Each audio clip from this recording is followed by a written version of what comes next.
Sa pamilya namin, ang tumutulong ginagantimpalaan ng pananakit. Ang tumatanggi, tinatawag na traidor. Ako ang anak na tahimik. Laging nandyan, laging sumasalo. Hanggang sa isang araw, tumanggi ako. Hindi na ako nagpadala sa guilt, hindi na ako nagpautang, hindi na ako nagpaabuso. At ang kapalit, sinugod nila ako gamit ang batas. Ako raw ang dahilan kung bakit nabugbog ang kapatid ko. Ako raw ang walang puso. Ako raw ang nagkanulo sa pamilya. Pero ang totoo, ako lang ang unang taong nagsabi ng tama na. At sa kwentong to, ang tahimik na anak ang laging umaayon, siya ngayon ang susunog sa lahat ng kasinungalingan. Prower ako si Ravirekensan na tarhami akong tumayo. Hinila ko ang upuan ko pabalik, kaluskos ng kahoy sa sahig ang tanging tunog sa silid. Walang sumigaw, walang humabol, walang tumayo. Pero sa bawat hakbang ko palayo, may pumutol sa loob ko. Hindi lang ako umaalis sa hapunan. Umaalis ako sa isang buong buhay ng pagiging safety net, scapegoat, fixer. Hindi nila kailangan ng tulong ko, inaasahan nila ang sakripisyo ko. At simula sa gabing iyon, hindi na ako bumalik, hindi noong umaga ng Pasko. Hindi kahit noong nag-iwan ang nanay ko ng 5 voicemail. Basag ang boses, nanginginig, gamit ang parehong tonong ginagamit niya tuwing gusto niya akong pasunurin gamit ang guilt. Hindi ko sinagot. Kahit ang group text ng pinsan ko, anong nangyari? Bakit wala ka? Paano mo nga ba ipapaliwanag ang isang bagay na ang tagal mong tiniis? Paano mo sasabihing hindi ka malamig, hindi ka walang puso, pero siguro umabot ka na sa hangganan mo? Baka ang pagiging responsable ay hindi ibig sabihin na kailangan mong pabayaan ang sarili mo. Ilang araw pagkatapos ng gabing iyon, kakaiba ang katahimikan. Wala na ang sunod-sunod na tawag ng kapatid kong nangangailangan sa 10 oras ng gabi. Wala nang mga text mula sa tatay kong utos at utos. Wala na ang mga pabor na palihim na naging obligasyon ko na pala. Tahimik. Nakakabingi ang katahimikan. At sa unang pagkakataon sa maraming taon, naramdaman ko na parang hindi ko alam ang pakiramdam ng walang bigat sa dibdib. Parang may espasyo sa loob ng katawan ko na dati, punong-puno ng kaguluhan nila. Pero hindi nagtagal ang katahimikang iyon. Isang email mula sa nanay ko ang unang pumutol sa katahimikan. Isang simpleng linya, tumawag ka. Importante, alam ko na agad kung tungkol saan iyon. Tumawag ako nung gabing iyon. Mahigpit ang boses niya, para siyang may binabasang script. Walang emosyon, walang init. Nasa gulo ang kapatid mo. Nanghiram siya ng pera sa maling tao. Akala niya makakabawi siya agad. Pero, hindi. Binigyan daw siya ng 1 linggo. Ethan, pakiusap. Kausapin mo ang tatay mo.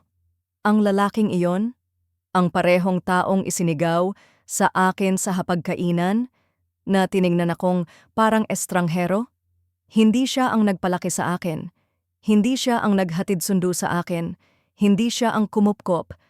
Pero ako, ang laging inaasahang sumalo. Ang tanging nasabi ko lang, I'm sorry. At binaba ko ang tawag, at iyon ang unang tunay na bitak. Ang ikalawang bitak, mas malalim, ay dumating 3 araw matapos iyon. Pinatawag ako ng boss ko sa opisina niya. Ang linggong yon? Impyerno. Baha ng reports. Hindi ako natutulog. Akala ko may deadline akong nalampasan. May nakalimutang file, mali sa figures. Pero ang mukha ng boss ko, hindi galit, hindi iritado, nag-aalala. May lalaking tumatawag dito sa opisina. Sinasabi niyang, siya raw ang ama mo, paulit-ulit. May iniwang mga voicemail, medyo nakakabahala.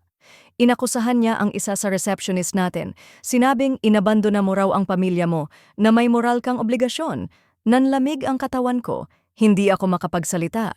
Hindi ako nandito para husgahan, dagdag pa niya, pero kailangan nating ayusin ito. Hindi pwedeng personal mong problema, dumudugo sa professional setting natin. Nagsorry ako. Puno ng hiya. Umalis ako sa opisina na parang wala akong boses. Gabi ring iyon, hinarang ko ang number ng tatay ko. Sumunod ang nanay ko, lahat ng kapatid ko. Pero ang ikatlong bitak, doon ako gumuho, tumawag ang ospital. Bugbog ang ate ko. Natagpo ang walang malay sa isang parking lot. Walang ID, basag ang cellphone, nasa panganib ang buhay. Ako ang tinawagan, ako ang emergency contact. At syempre, pumunta ako. Hindi dahil gusto ko. Hindi dahil handa akong bumalik. Pero dahil hindi pa rin ako halimaw. Pagdating ko, nakita ko siyang nakaratay. Benda ang mukha, pasa sa leeg, nangingitim ang mata. Pero hindi ako umiyak. Hindi ako lumapit. Hindi ako naupo. Tumayo lang ako sa paanan ng kama. Walang galaw. Manhid. Nandoon din ang nanay ko. Namumugto ang mata, lumuluha. Thank God, bulong niya. Tumango ako. Pero walang salita.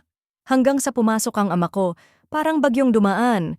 Napuno ng galit ang kwarto. Hindi man lang tiningnan ng kapatid ko. Dumiretso sa akin. At sa boses na parang martilyo sinabi niya, ito ang nangyayari kapag hindi nagkakaisa ang pamilya. Tahimik ang lahat. Pero sa loob ko, may biglang nabali. Isang bagay na matagal ko nang pilit kinakalma. Tumingin ako sa kanya, diretso sa mata. At sa tinig na mas matalim kaysa dati, sinabi ko, hindi ito ang nangyayari kapag hindi nagkakaisa ang pamilya. Ito ang nangyayari kapag pinapayagan niyong yurakan ang hangganan ng isa't isa at pinarurusahan niyo ang mga taong humihindi habang kinukonsinte ang mga palaging lumalabag. Hindi ko na hinintay ang sagot niya. Hindi ko na tinignan ang mukha niya. Tumalikod ako. At sa gabing iyon, doon ko piniling tapusin ang lahat. Hindi na ako ang fixer. Hindi na ako ang bangko. Hindi na ako ang tagasalo. Pag-uwi ko mula sa ospital, ang bigat sa dibdib ko ay hindi lang pagod. Hindi lang galit. Ito ay pagkalagot. Hindi ko iniyakan si ate. Hindi ako naupo sa tabi niya. Wala akong ni isang hikbi. Tumayo lang ako sa paanan ng kama, parang estranghero sa sariling pamilya. At nang sinabi ng tatay ko na ito ang nangyayari kapag hindi buo ang pamilya, alam ko na, hindi na ako ang problema nila. Ako na ang target. Pagdating ko sa bahay, nagbuhos ako ng alak. 1 baso, 2, 3. Hindi para malasing, kundi para manahimik ang mga sigaw sa ulo ko. Pagkatapos, kinuha ko ang laptop ko. Binuksan ko ang isang folder na matagal ko nang itinatago. Mga screenshot, mga bank transfer, mga resibo, lahat ng utang na binayaran ko para sa kanila, lahat ng demand, lahat ng pakiusap na unti-unting naging utos. Alam kong darating ang panahong ito. At ngayong nandito na, handa na ako. Hindi tumagal ang katahimikan. May tumawag sa opisina. Boss ko ulit, nakakunot, no! Mahigpit ang bibig. May tumatawag ulit, sinasabing tatay mo raw. Iniwan ng voicemail, inakusahan kang iniwan ng pamilya, may moral kang obligasyon. Tila may tumusok sa dibdib ko. Pag-uwi ko, sunod-sunod ang emails. Mahahaba mula sa nanay ko. Puno ng guilt. Maikli pero galit na galit mula sa tatay ko. At nang hindi ko sinagot, nagpadala sila ng screenshots. Larawan ng kapatid ko sa ospital. Video niya umiiyak. Sinasabing, hindi ko sinasadya, patawarin niyo ko, niya ko na. Pero ang hindi nila alam, wala na akong luha. Ang puso ko, hindi ba to? Pero pag paulit-ulit mo itong binabasag, wala nang natitira kundi pira-piraso. Hanggang sa dumating ang typing point. Isang sobre, may lalaking kumatok sa pinto ng apartment ko. Hindi nagsalita, iniabot lang ang papel. Umalis, demanda. Ang tatay ko, dinemanda ako. Ang nakalagay? Na nangako raw ako ng tulong, na umatras ako. At dahil doon, ako raw ang may kasalanan sa nangyari kay ate. Ako, hindi siya. Hindi ang sugal, hindi ang pagpapabaya. Ako ang idinemanda. Hindi ako agad nakagalaw. Tumingin lang ako sa mga pahina, mga legal terms, mga alegasyon, mga kasinungalingan. Pero may isang bagay sa loob ko ang biglang umapoy. Hindi galit, hindi takot, kalinawan. Hindi na ito tungkol sa pera, ito ay tungkol sa kontrol, at hindi na sila makakasigaw sa akin, kaya sinusubukan nila akong patahimikin legal. Pero ako, hindi na ako yung dating tahimik, hindi na ako ang batang umiiyak sa kwarto habang sinisigawan sa labas. Ako ang taong may ebidensya, may hangganan, may boses. Kinabukasan kumuha ako ng abogado. Inilatag ko lahat, mga screenshot ng usapan, mga bank transfer voicemail recordings, mga email na puno ng pressure at guilt spreadsheet, color-coded pa ng bawat sentimong ibinayad ko.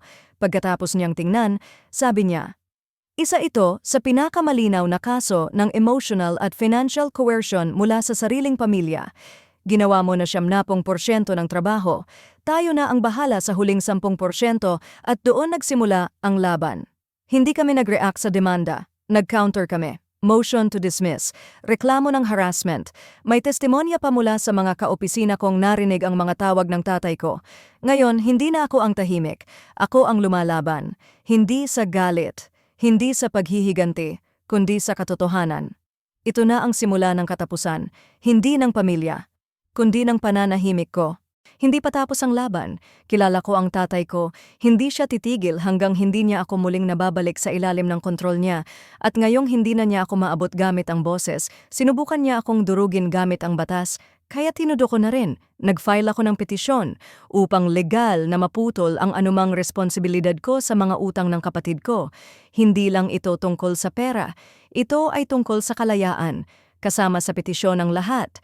Psychiatric reports, detailing years ng emotional stress therapy session notes, kung saan binanggit ko ang pagiging ATM ng pamilya breakdown ng financial status ko, kung paano naapektuhan ang credit score at retirement ko, timeline ng bawat tulong, bawat bangko, bawat utos na sinunod ko, lahat documented, lahat may petsa, lahat may bigat, at higit sa lahat ito ay patunay na hindi ako masama, ako ay ginamit.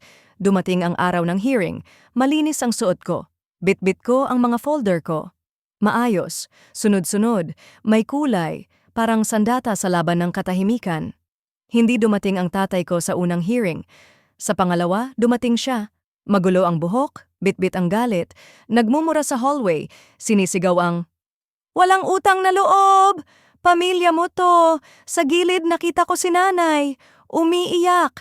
Pero hindi siya pumasok sa courtroom. Tumingin lang siya mula sa pinto, parang hindi niya kayang tanggapin ang katotohanan. Si ate? Nandun siya. Nakasalamin sa loob ng courtroom kahit wala namang araw. Hindi ako tiningnan. Tahimik. Kasama ang isang lalaking hindi ko kilala. Boyfriend? Bodyguard? Tagapagtanggol? Wala akong pakialam. Ang gulo niya ay hindi na bahagi ng mundo ko. Hindi tumagal ang judge. Pagkatapos basahin ang mga dokumento, naglabas siya ng desisyon. Wala akong hawak na legal o moral na obligasyon sa kanila. Sa papel, sa batas, wala na akong utang. Hindi na ako bangko. Hindi na ako obligasyon. At doon ko ginawa ang isang bagay na hindi ko inakala. Ikinuwento ko ang lahat. Online. Hindi sa kung anong petty rant page, isang financial subreddit kung saan may mga taong, gaya ko, lumaya mula sa mapangabusong pamilya. Ibinahagi ko ang buong timeline, simula sa hapunan ng ospital, ang demanda, ang courtroom at ang katahimikan pagkatapos ng digmaan. May mga resibo, screenshot, timeline, pattern. Pinalitan ko ang mga pangalan, pero ang katotohanan, hindi mo kayang takpan. Viral ang post, libo-libong komento, iba't ibang tao, nagpapasalamat, may mga nagsabing, "Akala ko ako lang ang ganito?" Salamat, dahil dito nilakasan ko ang loob kong umalis. Ngayon ko lang naintindihan na ang mga hangganan ay hindi kasalanan. Pero ang pinakabigla, may isang journalist, freelance writer, nagpadala ng mensahe anon, gumagawa kami ng feature tungkol sa mga adult children na lumaya sa toxic families. Gusto naming ikwento ang kwento mo. At sa hindi ko inaasahan, pumayag ako. Naging artikulo ito, hindi ko pangalan, pero ang detalye, malinaw. Ang hapunan, ang ospital, ang kaso. Sinong makakalimot? At sa sandaling iyon, ang kapangyarihan ay lumipat. Hindi na ako ang kahon ng kahihiyan, hindi na ako ang makasarili. Ako ang kwento, ako ang inspirasyon, ako ang survivor. Hindi na sila nakatawag, hindi na sila makasigaw, kaya sinubukan nilang parusahan ako sa papel. Dahil kung hindi na ako nagpapadala sa guilt, kung hindi na ako sumasagot sa iyak, sa galit, sa utang na loob, sinubukan nila akong takutin gamit ang legal system. Pero hindi nila alam, matagal na akong naghahanda. Habang sinasabi nilang ako raw ang may obligasyon, tahimik akong nagdodokumento. Mga resibo, mga utos, mga tawag sa disoras, mga pakiusap na nauuwi sa pagkakautang. Mayroon akong spreadsheet, kulay-kulay pa. May petsa bawat tulong. At pinakaimportante, may ebidensya ako ng hindi ko pagpapayag. Mga mensaheng may linyang, "Alam kong sinabi mong hindi mo na ako matutulungan, pero baka pwede, huling beses." Iyan ang tunay na patunay. Hindi ako pabaya. Nagtakda ako ng hangganan. Kinaumagahan, binasa ng abogado ko ang lahat. Tahimik siya habang tinitingnan ang mga files ko. Pagkatapos tumingin siya sa akin at sinabing, "Ito ang isa sa pinaka-malinaw na kaso ng emotional at financial coercion mula sa pamilya na nakita ko. Ginawa mo na 70% ng trabaho, ang huling 10% tayo na ang bahala. At hindi kami nagpaapi. Nag-counter kami sa demanda. Nag-file kami ng motion to dismiss kalakip ang lahat ng ebidensyang nakalap ko. Nagpadala rin kami ng reklamo ng harassment. Voicemails ng tatay ko, testimonya ng mga kasamahan ko sa opisina na nakarinig sa mga galit na tawag. Pero hindi pa tapos ang apoy. Alam ko kung sino ang kalaban ko at hindi siya susuko ng tahimik. Kaya nag-file pa ako ng isa pang legal na hakbang. Petisyon para alisin ang sarili ko sa anumang responsibilidad sa mga utang ng kapatid ko. Hindi lang sa ngayon, pati sa hinaharap. Kasama sa petisyon, psychiatric evaluations na nagdetalye ng epekto ng taon-taong pandidikta sa akin therapy records kung saan inamin ko ang pakiramdam ng pagiging ATM ng pamilya full financial breakdown, ipinapakita kung paano binawasan ng pamilya ko ang sariling kakayahan kong mabuhay. Dumating ang araw ng pagharap. Courtroom, mga mata, papel. Tahimik pero mabigat, parang pader na babagsak anumang oras. Ako? Kalma, bit-bit ang folders, maayos, kompleto, hindi upang magalit, kundi upang magpatunay. 3 hearing. Una, absent ang tatay ko. Pangalawa, dumating siya, magulo, galit, sumisigaw sa hallway. Walang utang na loob, anak kita. Ang nanay ko, umiiyak, pero hindi pumasok. Ang kapatid ko, tahimik, nakasalamin kahit nasa loob ng korte, hindi ako tinitingnan. May kasama siyang lalaki, hindi ko siya kilala, walang salita, walang paghingi ng tawad. Hindi na kailangan pa ng maraming deliberasyon. Nagdesisyon ang hukom, wala kang pananagutang moral o legal sa kanila. Iyon na. Kalayaan, legal, formal, walang duda. Pero higit sa legal na panalo, ito ay isang deklarasyon mula sa Estado na hindi ko kailangang magpakalugmok para sa kanila. Na hindi ako makasarili, na hindi ako masama, na ang hangganan ko ay valid. At doon ko naisip, ang laban ko ay hindi lang laban ko. Ito ay kwento ng libu-libong tulad ko, tulad natin. Hindi lang ito pagputol sa isang lubid, ito ay paglikha ng bagong daan. Hindi ko na siya pinansin pagkatapos ng huling hearing, hindi na siya muling tumawag, hindi na rin nakontak ang kapatid ko. Ang nanay ko, nagpadala ng huling mensahe, maiksi pero matalim, hindi na kita kilala. Sinabi niya iyon bilang isang sumpa, pero sa puso ko, tinanggap ko iyon bilang pagpapala. Dahil totoo naman, hindi na ako ang dating ako, hindi na ako ang batang palaging nagsasabing oo sa bawat pakiusap, hindi na ako ang taong nagpupuyat para asikasuhin ang gulo ng iba, hindi na ako ang tagapagtakip, ang tagapagligtas, ang tagapasan ang mga kasalanan ng pamilyang ayaw magbago. Ako ay iba na, 11 buwan na mula noong huling sulat ng tatay ko, nakatiklop pa rin iyon. Hindi ko binubuksan, nakatago sa isang drawer na halos hindi ko na hinahawakan. Hindi dahil sentimental, kundi dahil iyon ay alaala. Isang monumento ng buhay na nilisan ko, isang paalala na may mga bagay talagang kailangang iwan para mabuhay. Nagsimula akong buuin muli ang sarili ko. Hindi madali. Lumipat ako ng apartment, walang enggrande, pero malinis. Tahimik, walang multo ng mga lumang tawag, walang alaala ng gabi-gabing tanong sa sarili kung magkano pa ba ang kaya kong ibigay ng hindi nawawala sa sarili. Nagsimula akong muli sa therapy, pero hindi na ito para sa emergency, hindi dahil may krisis, kundi para sa tunay na paggaling, para matutunang hindi ako masama sa pagtanggi, para matutunang hindi ako makasarili sa pagpili sa sarili. Sabi ng therapist ko, kaya mong mahalin ang isang tao at piliin mo pa rin ang sarili mo. Hindi iyon pagtataksil, iyon ay pagligtas, inulit-ulit ko iyon sa sarili ko. Bawat umaga, bawat gabi. Hanggang unti-unti, naniwala na rin ako. Sa trabaho, napansin ng boss ko ang pagbabago. Tahimik siyang lumapit sa akin minsan at nagtanong, kaya mo bang gumuhit ng mga hangganan? Tumango ako. At ang sinabi niya ay, I'm proud. Hindi dahil lumaban ka, kundi dahil ginawa mo ito ng may dangal. Nakakagulat, dahil sa pag-aakalang ang pagtatanggol sa sarili ay sisira sa reputasyon ko, lalo pa akong tiningala. Lumawak ang responsibilidad ko, dumami ang kliyente, na-promote ako. Bakit? Dahil ang taong kayang panindigan ang sarili ay ang taong kaya ring humawak ng mas malaking mundo. Pero ang pinaka-nakakagulat? Ang mga estranghero. Mula noong lumabas ang artikulo, may mga taong nakakabasa ng kwento ko online. Hindi nila ako kilala. Hindi nila alam ang mukha ko, pero alam nila ang sakit ko. May mga nagpadala ng mensahe, ganito rin ang pamilya ko. Ginamit ang pangalan ko para umutang. Lahat ng sakripisyo ko, tinawag pa akong walang kwenta. Isa lang ang sagot ko, hindi ka nag-iisa. Isang araw, may dumating na imbitasyon. Hindi TED Talk, hindi telebisyon. Isang maliit na support group para sa mga adult survivors ng toxic families. Gusto raw nilang marinig ang kwento ko, kung paano ko nalaman na oras na para lumayo, anong hakbang ang ginawa ko, paano ko naitawid ang sarili ko. Pumayag ako, pero hindi ako agad matapang. Kinabahan ako, nanginginig ang kamay ko. Hindi ako sanay magsalita ng malakas. Sanay akong magtago, magpasan, manahimik. Pero habang nagsimula akong magsalita, habang nilalatag ko ang hapunan, ang ospital, ang demanda, ang courtroom, may kakaibang katahimikan sa silid.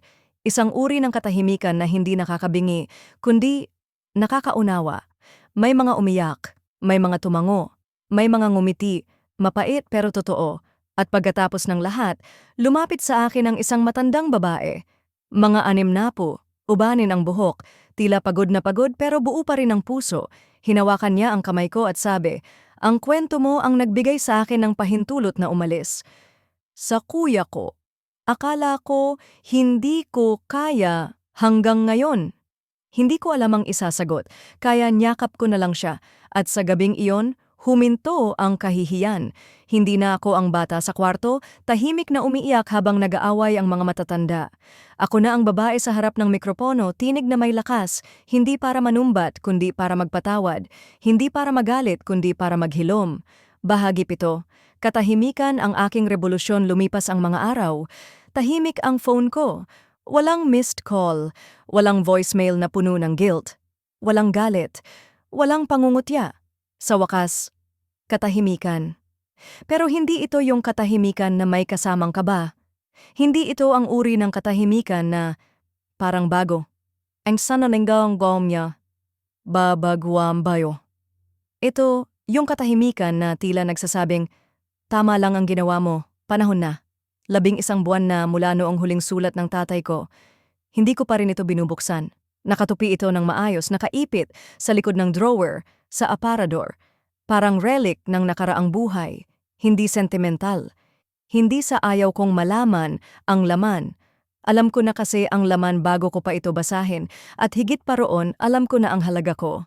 Kahit walang paliwanag, galing sa kanila. Pagkatapos ng huling pagdinig sa korte, hindi ko na sila muling tinawagan, ni hindi ko inisip kung ano ang susunod nilang galaw, kasi para sa unang pagkakataon sa buong buhay ko, wala akong dapat asikasuhin kundi ang sarili ko.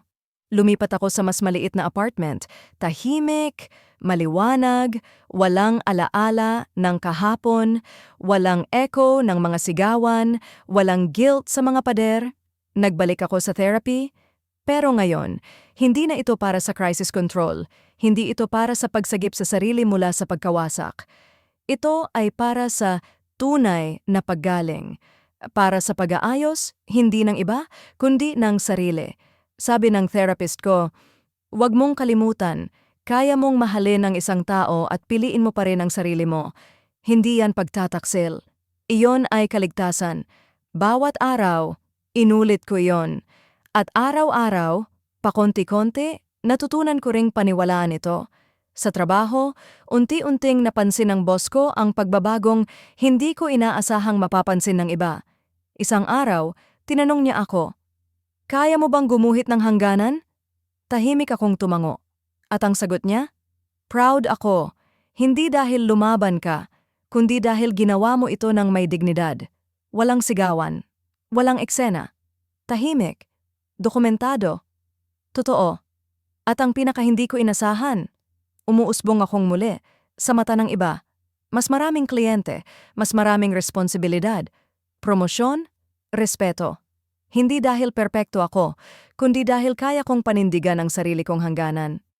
Pero ang pinaka-nakakagulat, hindi ang promosyon, hindi ang katahimikan, kundi ang mga estranghero. Mula noong lumabas ang article, sunod-sunod ang mga anonymous messages. Mga taong hindi ko kilala. Pero parang matagal ko nang kasama sa parehong laban. Kwento ko rin to, tinakbuhan ko ang pamilya ko. Hindi na ako bumalik. Gamit ang pangalan ko sa credit card, ninakawan ako ng sariling kapatid. Guilt ang pinanghawakan nila sa akin sa loob ng 20 taon. At isang mensahe lang ang paulit-ulit kong sinasagot, hindi ka nag-iisa. Isang araw, may dumating na imbitasyon. Isang maliit na support group para sa mga nakatakas sa mapangabusong pamilya. Tahimik ang setting, walang spotlight, walang mikropono, isang bilog lang ng mga taong sugatan pero buo pa rin. Gusto raw nilang marinig ang kwento ko, kung paano ko nalaman na sapat na, kung paano ako bumitaw. Kinabahan ako, hindi ako sanay magsalita ng malakas, lagi akong tagapakinig, tagapasan, tagatanggap. Pero habang ikinukwento ko ang hapunan, ang ospital, ang demanda, ang silence pagkatapos ng bagyo, nakita ko ang mga mata ng mga taong nakikinig. Hindi sila malungkot, hindi rin galit. Naiintindihan nila. Ilang beses akong pinigilan ng luha, pero hindi ito luha ng galit, kundi ng pagpapalaya. At pagkatapos ng sharing, lumapit ang isang matandang babae. Silver ang buhok, mapungay ang mata. Hinawakan niya ang kamay ko at pabulong na nagsabi, "Ang kwento mo, ang nagbigay sa akin ng pahintulot para umalis." Sa kuya ko, akala ko hindi ko kaya. Hanggang ngayon, hindi ko alam ang isasagot, kaya nyakap ko siya. Mahigpit, walang salita. At sa gabing iyon, huminto ang kahihiyan. Yung shame na palihim na gumagapang sa likod ng tagumpay, yung bulong na nagsasabing, dapat nanatili ka, dapat nagtiis ka pa, dapat ikaw ang nag-adjust. Hindi ko na pinakinggan, dahil sa wakas hindi ko na kailangang ipaglaban ang halaga ko. Nakita ko na ito, at pinaniwalaan ko na ito. Pagkatapos ng ilang linggo, isang mensahe, galing sa kanya, ang kapatid kong matagal kong pinasan, na minahal ko kahit paulit-ulit akong giniba. Alam kong malamang galit ka sa akin. Nasa recovery ako. 6 na buwan na. Gusto ko lang sabihin, salamat. Kasi nung lumayo ka, wala na akong masasandalan kundi ang sarili ko. At sa totoo lang, iyon ang nagligtas sa akin. Tinitigan ko ang mensaheng iyon, walang galit, walang pait. Tumugon ako, hindi kita kinamumuhian. Pero hindi na ako pwedeng maging bahagi ng kwento mo. Sana patuloy kang gumaling. Wala na siyang sagot. At ayos lang yon dahil hindi lahat ng paglalakbay may yakap sa dulo.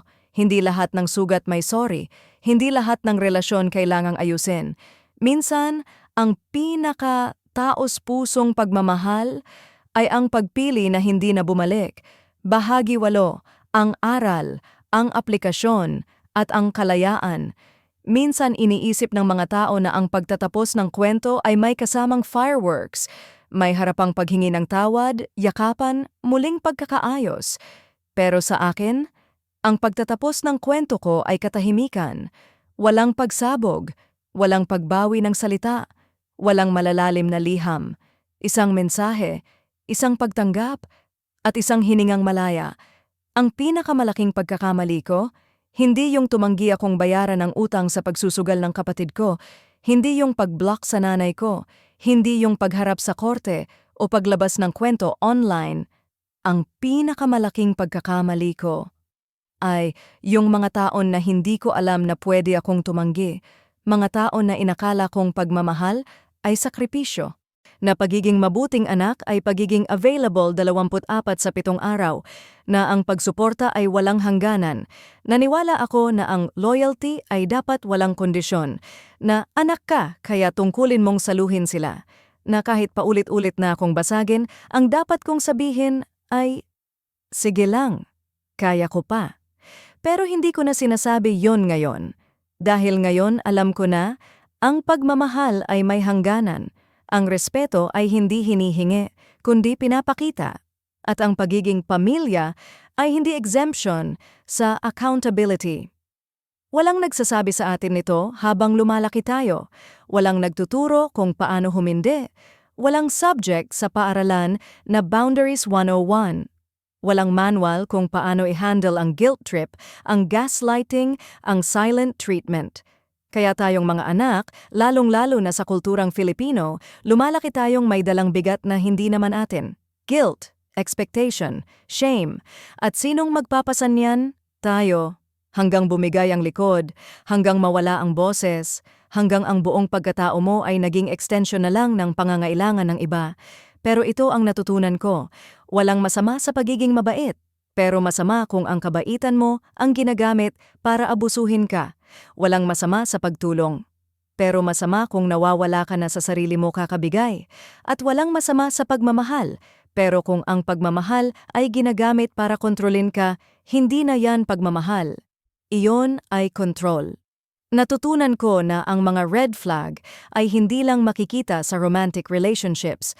Minsan sila ang unang taong minahal natin, mga magulang, kapatid, kamag-anak. Sila ang unang naghubog sa atin kung ano ang ibig sabihin ng tanggap at hindi. Sila rin ang unang nagturo sa atin kung gaano tayo dapat magmahal, kahit minsan kapalit ay ang sarili natin. At ito ang realidad kapag paulit-ulit kang tinuturuan na ang pagsuway ay kasalanan, na ang pagtanggi ay pagiging bastos, na ang paglayo ay pagiging walang puso. Lalabas kang may takot sa kalayaan mo. At matagal yon bago mo ma-unlearn. Pero posible. Posible ang paggaling. Posible ang tahimik na buhay. Posible ang kapayapaan, kahit hindi ka na bahagi ng buong pamilya. Posible ang tumayo na may dangal, hindi dahil pinilit mong panindigan ang lahat, kundi dahil natutunan mong bitawan ang hindi na dapat. Ngayong, hindi na ako taga-ayos, hindi na ako ATM ng pamilya, hindi na ako scapegoat. Ako ay buo, hindi perpekto. May mga pilat, may alaala ng gabi-gabing pag-iyak, ng mga paawa messages, ng utang na loob na walang katapusan, pero buo. At higit sa lahat, hindi na ako tahimik. Kung ikaw ay nasa parehong kalagayan, kung nararamdaman mong pinipiga ka ng pamilya mo, na ang bawat tulong ay may kasamang guilt, na ang bawat pagtanggi ay sinusuklian ng galit, hayaan mong sabihin ko ito, may karapatan kang umalis, may karapatan kang magsabi ng hindi, may karapatan kang mabuhay na may kapayapaan, kahit hindi ka na bumalik. Hindi ka masama, hindi ka makasarili, at lalong hindi ka nag-iisa. Dahil marami sa atin ang lumalaban sa katahimikan, lumalaban sa pamamagitan ng hangganan, lumalaban sa pamamagitan ng pag-alis. Ito ang buhay na pinili ko ngayon. Tahimik, may linaw, may mga taong hindi ako hinihingan kundi tinatanong. May pagmamahal na hindi nakasandig sa pagkontrol, may respeto, hindi takot. Walang emergency, walang guilt, walang papel na pilit kong ginagampanan. Ako ay hindi na fixer. Ako ay hindi na tagapuno. Ako ay ako. At kung nararamdaman mong hindi ka pa handa, walang masama roon. Ang bawat hakbang ay may sariling oras. Ang bawat desisyon ay may sariling bigat. Pero sana, kahit paunti-unti, simulan mong buuin ang sarili mong kalayaan. Sa isang simpleng hindi, sa isang paghinga, sa isang pagsulat ng hangganan. At kapag dumating ang araw na sinabi mo sa sarili mong, ayoko na, at sa unang pagkakataon, naniwala kang pwede mong piliin ang sarili mo. Hindi dahil galit ka, hindi dahil gusto mong saktan sila, kundi dahil gusto mo nang mabuhay. Doon magsisimula ang tunay mong kwento, hindi bilang anak, hindi bilang saksi, hindi bilang tagapasan, kundi bilang ikaw, buo at malaya. At kung naririnig mo to ngayon, kung sa puso mo ay may bahagi kang tila ba sumisigaw sa loob ng katahimikan, gusto kong marinig ka. I-type mo sa comments, dito rin ako. Walang kailangang paliwanag, walang detalye, isang simpleng, dito rin ako. At malalaman namin, kasama ka namin. At kung may kwento ka, isang karanasang hindi mo pa masabi kahit kanino, ibahagi mo ito. Dahil minsan, ang pagsisimula ng kalayaan ay nagsisimula sa broader cells sa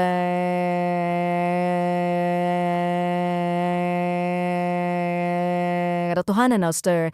So ikaw ba ay kailanman tinawag na makasarili dahil pinili mong protektahan ang sarili mo? Paano mo ito hinarap? Ano ang ginawa mong hakbang para lumaya?